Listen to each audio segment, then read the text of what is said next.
Әл-Фараби шығыс медицинасы ауырып еміз дегенше ауырмайтын жол ізде. Дәрігер Еркінбек. Біз ғылыми сараптамалық, ғылыми тексерістен кейін әрқандай пациенттерге ем-шара қабылдаймыз. Бүгін біз простатит туралы сөйлемекпіз. Қазіргі кезде простатиттің ерлердің %90% осы простатит қасты безі қабынуымен ауырады. Енді бұл пайда болу жолдары, оның белгілері қалай белгі береді? Төмендегі бірнеше түрлі жақтан оның белгілерін парықтауымызға болады. Бірінші, іш пен шат аймағында, біздің мына іш қуысымыз бен шат аймағында ауырсыну пайда болады. Сыздап, пырсылдап деген секілді ауыру белгілері болады. Екіншісі, дизария, жиі ауырады. Немесе қиындап, зәр шығару қиындаса, жиі ауыр, қолықтың басы жиі шаншып ауыру белгілері болады. Үшінші жақтан есептің толық шықпауы, тамшылап шығу, әлсіздік пайда бола бастайды. Енді төртінші жақтан жыныстық функцияның бұзылуымен қатысты. Жыныстық функция бұзылған кезде ерекше әлсірейді, шәует тез шығып кетеді. Енді бесінші жақтан шаршау, мазасыздық, кейбір жағдайда температура көтеріледі. Алтыншыдан созылмалы жағдайда симптомдары әлсіз, ұзақ уақыт мазалайды. Симптомдар белгісіз болады, бірақ әлсіз. Міне осы жоғары жақтағы бірнеше түрлі қарапайым жағдайда парықтай алатын белгілер болады. Енді бұның түрлері қалай? Бактериал және бактериясыз болады.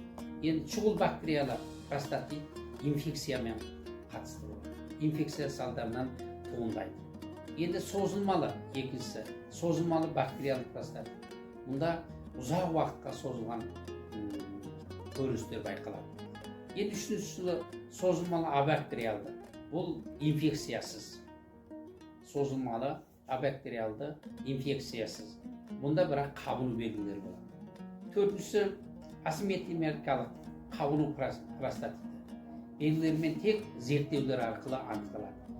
Енді бұны диагностикасын қалай жасайды?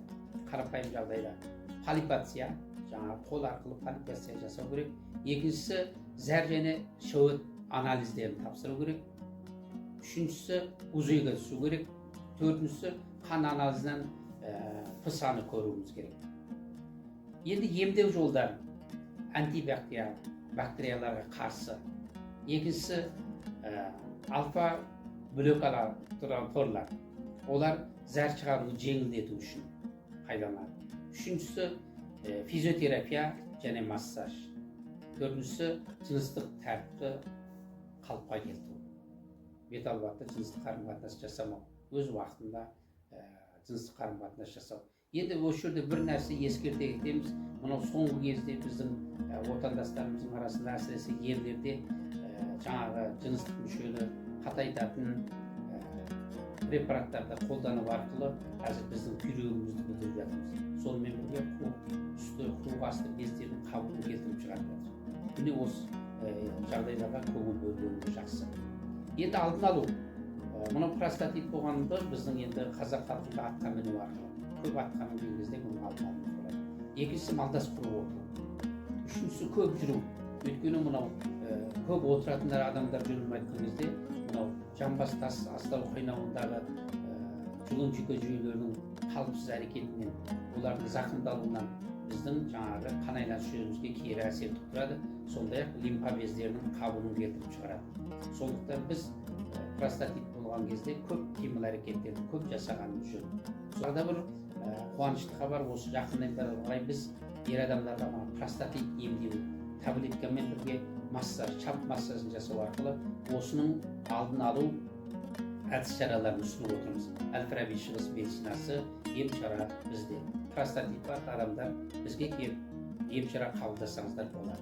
Ауырып еміз дегенше ауырмайтын жол ізде. Әл-Фараби шығыс медицинасы.